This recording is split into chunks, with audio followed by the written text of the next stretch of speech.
Good afternoon. So I've kind of been reading this story off and on for the past few weeks and have finally finished it.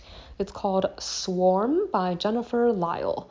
So this is kind of a mini apocalyptic event type story. The main character sure sees a giant butterfly through the window of her classroom when she's in school one day, and at first they just think that it's something a little strange. Like when I say big butterfly, I mean like several feet from wingtip to wingtip type big. But it quickly becomes apparent that it's not just a weirdly large butterfly. Like the school gives out an alarm for people to start evacuating to safe spaces, and they all get emergency alerts on their phone to shelter in place. So sure, along with her twin brother and two of their friends, decide instead to make a bid for home and also pick up their younger brother along the way because she has like this bad feeling and she kind of wants to be at home. And it quickly becomes apparent that this entire thing is much bigger and much stranger than any of them originally thought. Like on the way home, they discover that the sky is starting to fill up with giant butterflies, and they actually see a butterfly attack someone and draw blood. So these five kids end up stuck in Sher's family's house, and the story basically follows their struggles as they try to figure out what's going on and to survive until things settle down and hopefully their parents can come home, because everyone is pretty much stuck where they are unless you want to get eaten by butterflies.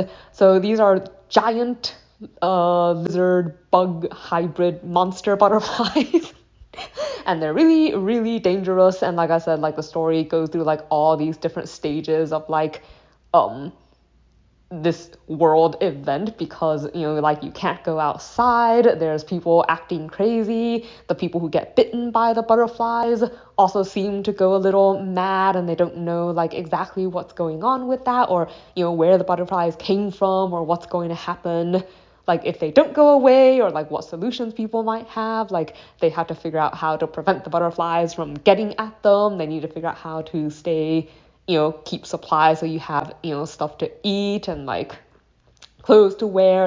It literally really does follow kind of I guess it's more like a coping with a really bizarre natural disaster, where you're also trying to figure out as you go exactly what the parameters of this natural disaster are. So something I did like that I think I've mentioned, I like survival type stories, especially survival type stories where people kind of have to pool their knowledge and resources in order to make things work. And the story took the weird phenomena seriously enough. I remember this one part early on where the main character is thinking, oh, okay, so they really should boil all the eggs, because if they lose electricity, then the eggs will go bad. But if you cook them first, eggs, you can keep them for a while, and it's food. So there's this whole system of when you should cook what, just in case the electricity goes out. There's a very logical step-by-step of dealing with this type of disaster as they try to figure out how to survive. And I do like that the story took that seriously.